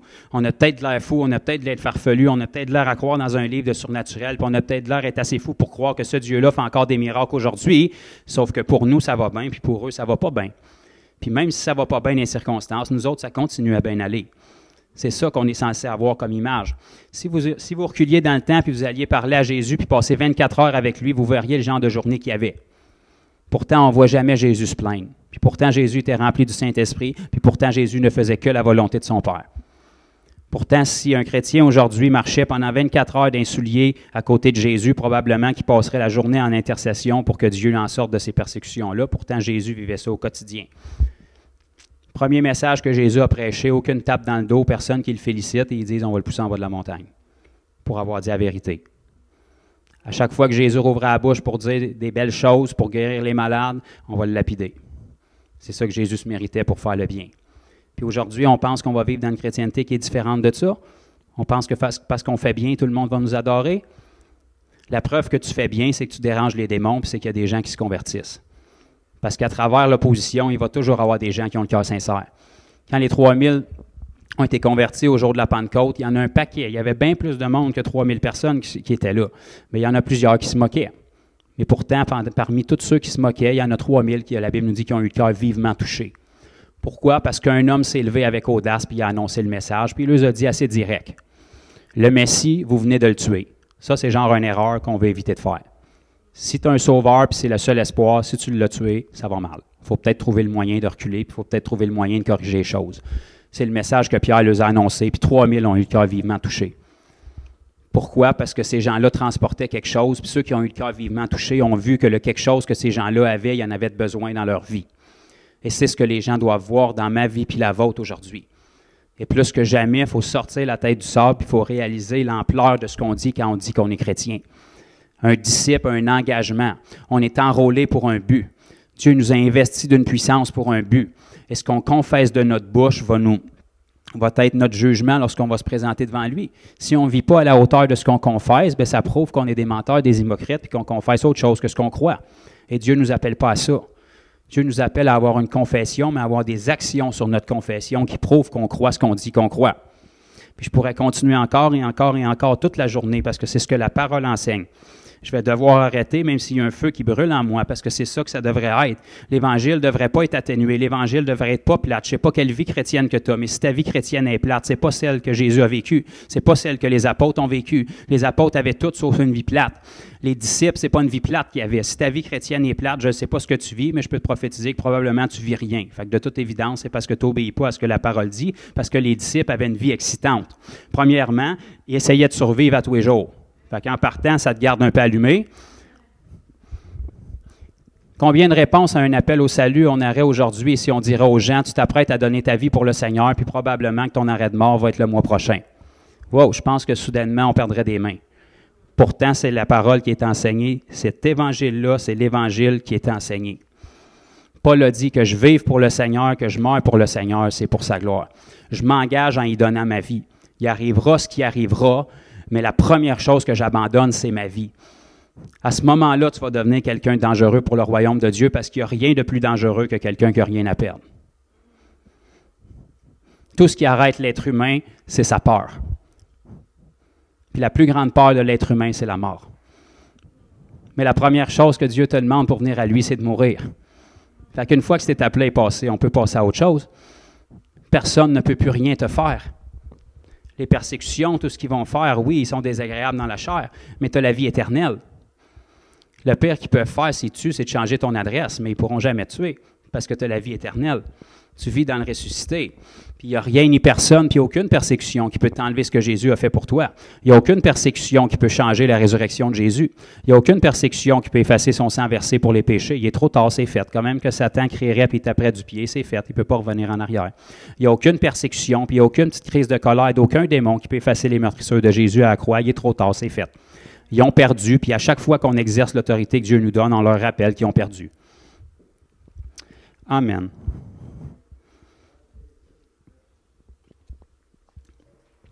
Je vais m'en tenir à ça, mais si cette parole-là allume pas un feu dans votre cœur, je ne sais pas quelle parole va en allumer une. Quand Jésus a parlé aux disciples sur la route d'Emmaüs puis qu'ils ne l'ont pas reconnu, on peut remarquer qu'à un moment donné, quand Jésus a fractionné le pain devant eux puis qu'ils ont vu ses mains percées puis qu'ils ont allumé que c'était Jésus, ils se sont regardés puis ils ont dit, il n'y avait pas quelque chose en dedans de nous autres qui bouillait pendant qu'il nous parlait puis qu'il nous expliquait les Écritures. La parole de Dieu, quand elle est annoncée avec onction, avec puissance et avec autorité, ça devrait être cet effet-là qu'elle a sur le cœur de n'importe qui est sincère. Si la parole de Dieu n'allume pas de feu dans ton cœur, si la parole de Dieu n'allume pas de zèle, si tu entends des enseignements puis quand l'enseignement est fini, tu n'as pas le goût de courir pour te repentir ou de courir pour aller évangéliser, il y a quelque chose qui cloche avec ce que tu as entendu.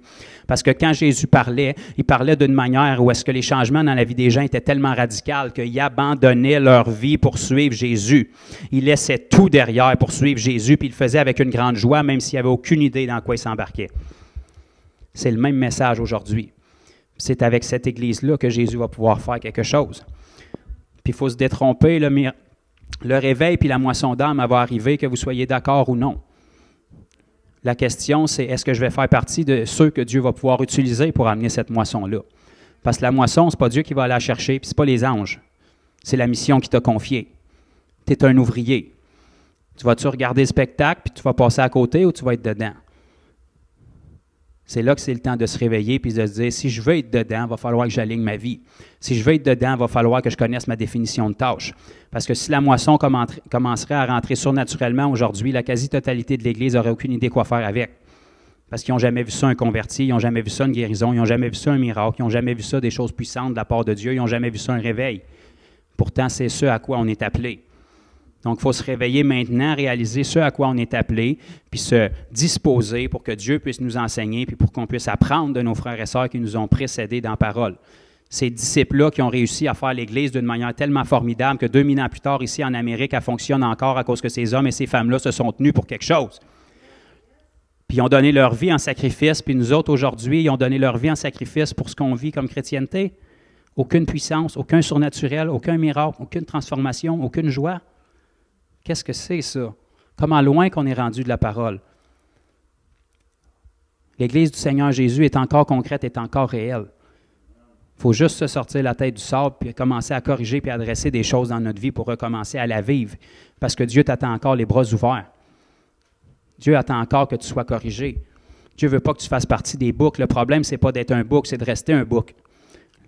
Le problème, ce n'est pas d'être dans l'erreur, c'est de rester dans l'erreur. Dieu veut te ramener dans la vérité. Le problème, ce n'est pas seulement d'être dans l'erreur, c'est de même pas réaliser que tu es dans l'erreur. Ça, c'est de la séduction. Le problème, c'est de croire que tu es chrétien quand il n'y a absolument aucune caractéristique dans ta vie d'une manière biblique qui démontre que tu l'es. Premièrement, il faut réaliser que ça cloche, puis deuxièmement, il faut se repentir. Ça, c'est ce à quoi Dieu nous appelle. La repentance, oui, c'est un événement initial, mais on doit vivre dans la repentance parce que la Bible nous dit, sans la sanctification, personne ne verra le salut. Donc, pour se sanctifier, ça veut dire qu'inévitablement, il y a des choses duquel on va devoir se repentir dans notre vie en cours de route. Ça démontre une croissance. S'il n'y a jamais de sanctification, ça veut dire que tu es parfait, ça veut dire que tu n'as jamais rien changé. Puis à ma connaissance, dans le livre de l'Apocalypse, la Bible nous dit qu'un seul a été trouvé parfait, puis c'est encore Jésus. Il doit avoir de la repentance qui est là. Ça ne veut pas dire pleurer sur ton sort pendant des mois. Ça veut dire, je reconnais que j'étais dans le ciel en Jésus. Je te remercie que ton esprit de vérité qui est en moi me l'a montré. Je tasse ça de côté puis je ne le fais plus. Point final. Quelques secondes. Une décision. La liberté, c'est une décision. La foi, c'est une décision. C'est ce à quoi Dieu nous appelle. Et plus que jamais cette année, on doit prendre ce virage-là avant qu'il soit trop tard. Amen. Merci Jésus. Père, je te remercie pour ta parole que tu as annoncée à ton peuple. Je me tiens ici, Seigneur, en toute humilité, avec mon cœur ouvert pour moi-même, premièrement, pour réaliser notre état, pour réaliser ce que tu dis à ton Église, pour réaliser au virage de cette nouvelle année, dans les temps légendaires dans lesquels on vit en ce moment, des choses qu'on n'a jamais vues auparavant, peu importe qui on est. Je te prie, Seigneur, de vraiment donner un réveil de constatation à ton Église. Je te prie, Seigneur, et je te remercie, Seigneur, dans ton amour, ta patience et ta bonté, de ne pas nous laisser dans l'erreur, mais de nous redresser, de nous exhorter, de nous fortifier par ta parole, par les différents ministères que tu as placés et par ton esprit qui parle à son Église, qui transforme son Église, qui appelle son Église à la repentance. Par ton esprit qui nous dirige, qui nous permet de discerner les temps, l'époque et les moments dans lesquels nous sommes. Par ton esprit qui vient réitérer et nous rappeler notre mission, notre mandat, qui vient nous rappeler ce pourquoi on a signé, ce pourquoi on s'est engagé, ce à quoi on devrait s'investir. Et je te prie, Seigneur, que dans la vie de chacun de mes frères et mes sœurs qui m'écoutent en ce moment, ou peut-être quelqu'un qui ne connaît pas le Seigneur Jésus encore, ou les gens qui vont écouter cet enregistrement-là dans le futur, il n'y a pas de limite de temps avec le Seigneur et le Seigneur te parle à toi aujourd'hui. Si tu t'es connecté ici, si tu écoutes cette vidéo-là, ce n'est pas un hasard, ce n'est pas un accident. Dieu veut que tu entendes. Dieu veut que tu adresses. Dieu veut que tu corriges. Dieu veut que tu te ressentes. Dieu veut que tu examines ta foi, comme pour moi, pour savoir si tu es encore dans la foi biblique. En quel Jésus tu crois? En quel évangile tu as cru? Qu'est-ce que cet évangile-là produit dans ta vie? Ayons ce constat-là dans nos vies et réajustons notre marche avec Dieu. Réitérons notre foi. Mettons des actions sur notre confession et arrangeons-nous pour que les gens du monde puissent reconnaître Christ en nous, pour que notre vie soit désirable, pour que notre vie soit agréable, pour que notre obéissance soit radicale, pour que la puissance de Dieu soit notre portion, pour qu'on ait faim et soif de la puissance de Dieu, qu'on ne soit jamais rassasié tant qu'on n'est pas visité par Dieu encore et encore. Si on dit qu'on a une relation et qu'il n'y a jamais de visitation qui est là, il y a quelque chose qui cloche. Si on dit qu'on a une relation mais qu'il n'y a jamais d'expériences surnaturelles qui sont là, il y a quelque chose qui cloche. On a un Dieu qui parle avec un livre qui parle et il veut qu'on entende, il veut nous toucher, il veut nous parler, il veut qu'on s'approche de lui. Et c'est seulement quand on s'approche de lui qu'il va s'approcher de nous. Le Seigneur dit à son Église, approchez-vous de moi, criez à moi, tenez-vous pour moi, tenez ferme pour moi. Soyez non seulement prêts à mourir pour moi, mais à vivre pour moi. Plus que jamais dans cette génération, Dieu a besoin d'hommes et de femmes qui vont se tenir pour lui, qui n'auront pas peur de la parole, qui n'auront pas peur de se tenir pour l'Évangile, qui n'auront pas peur de confesser le Jésus de la Bible et d'avoir une vie, un témoignage de vie qui appuie cette confession-là. Le monde a besoin de voir la vérité et les mensonges ont besoin d'être exposés par la vérité. Si la propre Église du Seigneur Jésus est séduite, qui va démontrer la vérité? Mais Dieu a un reste comme il y a toujours eu un reste. Il y a encore des brebis, il y a encore des chrétiens spirituels, il y a encore des fils et des filles de Dieu qui crient à Dieu, qui veulent plus. Et c'est à vous que je parle ce matin. Dieu nous appelle à se lever. Dieu nous appelle à être un témoignage par notre vie. Dieu nous appelle à s'approcher de lui. Dieu nous appelle à entendre sa voix et savoir ce qui s'attend que nous fassions dans l'époque et dans la génération dans laquelle nous sommes, ce qui s'en vient devant nous. Dieu nous appelle à être la solution des problèmes qui s'en viennent. Dieu nous appelle à être la lumière dans les ténèbres qui s'en viennent. Parce que partout où les ténèbres vont être, la lumière de Dieu va briller. Partout où le péché abonde, plus que jamais dans notre génération, Dieu dit et nous promet que sa grâce surabonde. Ça va prendre des hommes et des femmes qui sont prêts à se tenir pour quelque chose. Ça va prendre des hommes et des femmes qui sont prêts à tenir le coup, qui sont prêts à prendre les coups pour l'Évangile et qui vont considérer les persécutions comme une grande joie et un honneur d'être jugés dignes d'être persécutés pour l'Évangile. On veut se tenir à la brèche, Seigneur. On veut faire partie des ouvriers que tu vas pouvoir utiliser. On ne veut pas faire partie de ceux qui critiquent ta façon de faire, mais qui l'acceptent. On ne veut pas faire partie de ceux qui te disent quoi faire, mais de ceux qui t'obéissent. Seigneur, on réalise que nous sommes là pour te servir et pas le contraire. C'est très populaire dans notre génération d'enseigner que Dieu est là pour nous servir, mais le message de la parole nous rappelle encore et encore que nous sommes ses enfants, nous sommes ses serviteurs. Il nous a sauvés pour sa gloire. Et on veut faire partie de ce peuple qui se donne entièrement à ton service, là où tu nous as appelés, avec les dons que tu as investis en nous et avec le puissant message de l'Évangile que tu as mis en chacun de nous, qui est le même pour tout le monde, qui n'a pas perdu un brin de son efficacité. Ton sang versé à la croix qui n'a pas perdu un brin de sa puissance. Tes meurtrissures à la croix qui n'ont pas perdu un brin de leur puissance 2000 ans plus tard. On te remercie pour l'héritage que tu nous as donné, Père. Et on te prie de faire l'œuvre en nous, de nous éveiller,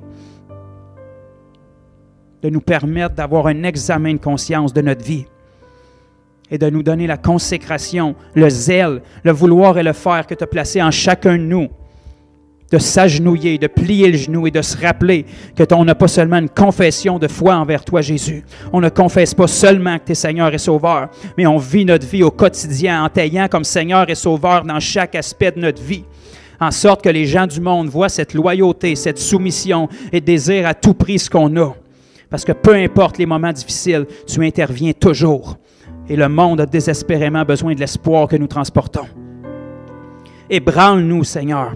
Pousse-nous à un changement. Pousse-nous à une constatation de notre état, Seigneur. Fais trembler ton Église comme tu le faisais au fondement dans le livre des Actes. Que l'Église puisse grandir en nombre à chaque jour parce que chaque disciple fait son travail. Parce qu'on ne peut pas ne pas parler de ce qu'on a vu et entendu. Parce qu'on a trop vu, on a trop entendu, on a trop vécu pour garder ça en dedans.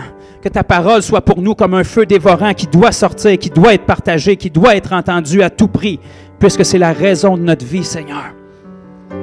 Consume le confort dans nos vies. Consume la tiédeur dans la vie de ton Église. Qu'on soit froid ou bouillant, mais qu'on aille quelque part, Seigneur. Merci de parler à ton Église. Merci de nous donner des cœurs de disciples qui vont entendre et obéir, qui vont faire quelque chose avec la parole que tu nous as donnée. On vient devant toi en toute humilité, Seigneur, et on a besoin de toi. Tu nous dis que sans toi, on ne peut rien faire. On a besoin de toi pour accomplir ce que tu nous appelles à faire. Mais tu as besoin de nous et de notre obéissance pour pouvoir te montrer comme le Seigneur de Dieu, l'Éternel des armées, le Tout-Puissant. Tu te glorifies à travers ton Église et tu as besoin d'hommes et de femmes qui sont prêts à te glorifier par leur vie. Et on veut te dire, oui, envoie-nous. Nous sommes ici, Seigneur. Malgré la génération, malgré l'époque, malgré les modes, malgré les séductions de ce siècle, malgré les doctrines de démons. On veut se tenir dans la vérité et on ne veut pas diluer ta parole. On veut faire partie du reste avec lequel tu es capable de bouleverser le monde comme tu l'as fait il y a 2000 ans avec une poignée d'hommes, peu d'instructions. Tu peux encore le faire aujourd'hui. Et on te dit, Seigneur, fais-le encore. Fais-le encore. On veut faire partie de cette génération où les gens vont pouvoir dire, Dieu l'a fait encore. Ça ne s'enlignait pas pour ça, ça ne ressemblait pas à ça, mais on ne marche pas par la vue, on marche par la foi, et Dieu l'a fait encore. Dieu est intervenu, Dieu a saisi son peuple, et ils ont été capables de faire des exploits parce que c'était des vaillants héros. Merci, Seigneur, pour qui tu nous as créés en toi. On se soumet à toi. Merci, Père, pour ta parole. Père, je veux te prier pour tous ceux qui écoutent, tous ceux qui peuvent être aux prises avec des maladies physiques. Dans le nom de Jésus, maintenant, je commande la guérison sur votre problème. Peu importe la maladie, peu importe la douleur, peu importe que ce soit incurable, au nom de Jésus, je relâche la guérison sur vous maintenant. Où vous êtes, que vous soyez en direct ou que vous écoutiez en rediffusion, au nom de Jésus, je commande à vos corps d'être guéris. Je commande à toute infirmité de vous quitter maintenant. Je parle à toute oppression démoniaque, toute personne qui peut être aux prises avec un mauvais esprit, peu importe qu'est-ce qu'il est, peu importe qu'est-ce qu'il fait dans votre vie. Celui que le Fils rend libre est réellement libre. Et le Seigneur Jésus veut vous libérer aujourd'hui. Esprit mauvais, démon qui bouleverse la vie des gens, au nom de Jésus, sors, lâche leur vie maintenant. On rend libre les opprimés dans le nom de Jésus. Toute oppression, toute possession, toute dépression, tout esprit de suicide, tout esprit de mort, tout esprit de colère, tout esprit de crainte. Au nom de Jésus, je lis votre emprise sur les gens qui écoutent et je commande une pleine liberté maintenant. Dans le nom de Jésus. Merci, Seigneur.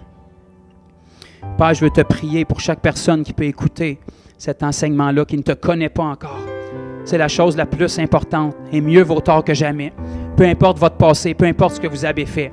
La Bible dit, aujourd'hui, c'est le jour du salut. Aujourd'hui, c'est le temps de prendre ta décision.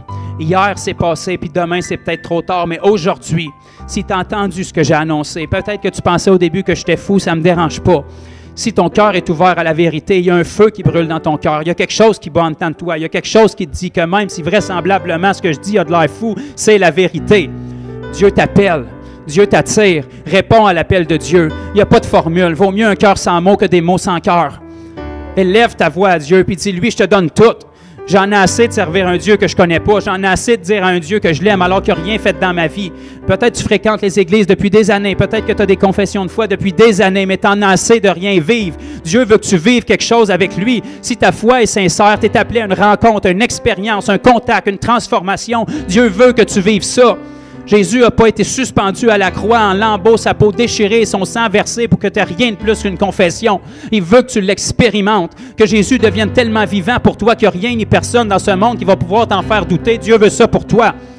Ce matin, mets-toi sur tes genoux où est-ce que tu es. Crie à Dieu, repens-toi, puis dis-lui, Dieu, je te donne tout. Prends tout. Je veux que tu sois plus réel pour moi que l'air que je respire. Je veux que tu sois plus réel pour moi que le gars que j'entends parler au bout du micro. Dieu veut devenir réel comme ça pour toi, puis la porte, c'est Jésus. Abandonne ta vie, puis donne-lui. Reviens pas en arrière, donne-lui tout, tout, tout, tout. Dieu ne peut pas agir dans un aspect de ta vie que tu ne lui donnes pas. La raison pourquoi tu es ébranlé, puis que tu continues à revenir en arrière, puis que tu vis dans le péché, c'est parce que tu n'as pas tout donné. Repens-toi ce matin, puis abandonne tout. Donne accès à Dieu dans toute ta vie. Puis si tu lui donnes toute ta vie, il va te donner toute la sienne. Jésus est le Dieu qui veut te donner une vie en abondance. Jésus est le Dieu qui veut se révéler à toi. Il veut te donner des songes, des visions. Il veut guérir par tes mains. Il veut parler par ta bouche. Il attend juste ton approbation. Dis-lui oui. Cette année, en 2021, ça fait assez longtemps que je vis un pied dans le monde, un pied dans l'Église. Ça fait assez longtemps que je n'expérimente rien avec le Jésus que je dis confesser. Dieu veut que tu aies des témoignages. Dieu veut que le feu brûle tellement en toi que tu ne peux pas t'empêcher de dire ce que tu as vu et entendu parce que Dieu est vivant dans ta vie. C'est ce Dieu-là qu'on sert. Si on ne sert pas un Jésus ressuscité comme ça, on perd notre temps. Donne ta vie à Jésus en sorte qu'il devienne tellement réel pour toi que les gens soient bouleversés autour de toi. C'est ce que Jésus désire pour toi. Il veut te rencontrer dans ton lieu secret. Il veut te transformer. Il veut que tu vives des expériences avec lui qui sont plus réelles que ce que tu as vécu dans toute ta vie. Il veut que tu vives des expériences avec lui qui sont plus réelles que n'importe quel trip de drogue que tu as eu dans ta vie. Dieu est plus réel et plus puissant et plus fort que tout ça. Ce Dieu-là veut que tu l'expérimentes. Et tu es à une prière de l'expérimenter. Tu es à une décision de l'expérimenter. Dieu attend ta décision. Aujourd'hui, continue pas une journée de plus dans la religion que tu as connue. Donne-toi au Seigneur en entier. Puis regarde les merveilles qu'il va faire dans ta vie. En sorte que dans 5 ans, 10 ans d'ici, si on est encore là, tu vas pouvoir témoigner ce que Dieu a fait dans ta vie. Tu vas savoir exactement de quoi il t'a sauvé. Parce que quand Jésus rentre, il y a des choses qui sortent. Quand tu as une rencontre avec Jésus, tu en sors transformé. Et ta vie est un témoignage que personne ne peut refuser. Parce que tu portes ton témoignage. C'est ce Jésus-là qu'on t'annonce. C'est ce Jésus-là qui est ressuscité. C'est ce Jésus-là qui agit encore en 2021 et qui te parle ce matin, peu importe qui tu es. Donne-toi au Seigneur. Laisse-le passer derrière. Même si tu passes pour un fou, même si tu es plus zélé que ton entourage, ton modèle, ce n'est pas les gens qui t'entourent, c'est Jésus. Si ta vie n'est pas à l'image de Jésus, n'est pas à l'image de l'Église primitive, n'est pas à l'image des miracles que tu lis dans la parole, repens-toi puis viens au Seigneur. Dans le nom de Jésus. Crie à lui avec tes mots. Et il va intervenir dans ta vie. Il va intervenir dans ta vie. Et reste accroché sur ta confession. Celui qui persévère jusqu'à la fin, non seulement va avoir une vie glorieuse avec des témoignages, mais va hériter de la couronne de gloire. Et on veut pouvoir célébrer ensemble. Parce qu'on va avoir vaincu. Les épreuves vont avoir frappé, les persécutions vont avoir frappé, l'enfer va s'être déchaîné, mais on va avoir vaincu. Parce que Jésus a tout accompli pour nous. Ses meurtrissures sont encore suffisantes. Son sang est encore suffisant. Sa liberté est encore pour toi. Et son amour est encore le même pour toi. Dieu t'aime. Et peu importe comment la vie a voulu te détruire, tu as encore la même valeur pour lui. Merci Seigneur pour ce que tu fais. Ce n'est pas Joe qui parle, c'est l'Esprit du Seigneur qui parle ce matin. Endurcissez pas vos cœurs. Répondez à son appel. Merci Dieu. Merci pour tes œuvres. Merci pour la vie de chaque personne qui va pouvoir témoigner que cette journée a été une journée de transformation pour eux. Qui va pouvoir témoigner qu'en cette journée, l'Esprit du Seigneur s'est saisi d'eux et que leur vie n'a plus jamais été la même. Dieu l'a fait pour moi il y a presque 8 ans maintenant. Dans le même endroit où est-ce que je me tiens. Et ma vie n'a plus jamais été la même. Et pour avoir connu les deux, c'est ce que je vous souhaite de tout mon cœur. Ne gardez pas la vie que vous avez vécue. Dieu a plus pour vous. Jésus s'est sacrifié pour plus pour vous. C'est le temps de nouveauté. C'est le temps du surnaturel. C'est le temps du miraculeux. C'est le temps de vivre dans la dimension spirituelle. La religion ne sera plus suffisante, frères et sœurs, avec ce qui s'en vient. L'Esprit du Seigneur vous parle à travers moi. Écoutez sa voix. Si on n'a pas Dieu, on ne passera pas au travers. Donnez-lui votre vie en entier et regardez la beauté de ses œuvres pour vous. Soyez bénis dans le nom de Jésus et que personne ne puisse recevoir cette parole-là ce matin avec condamnation, mais avec une conviction. Dieu parle et Dieu agit. Son plan est préétabli et sa victoire est déjà accomplie. Acceptons-le seulement et faisons partie de ceux qui travaillent avec lui pour qu'il puisse travailler avec nous. Dans le nom de Jésus, soyez bénis.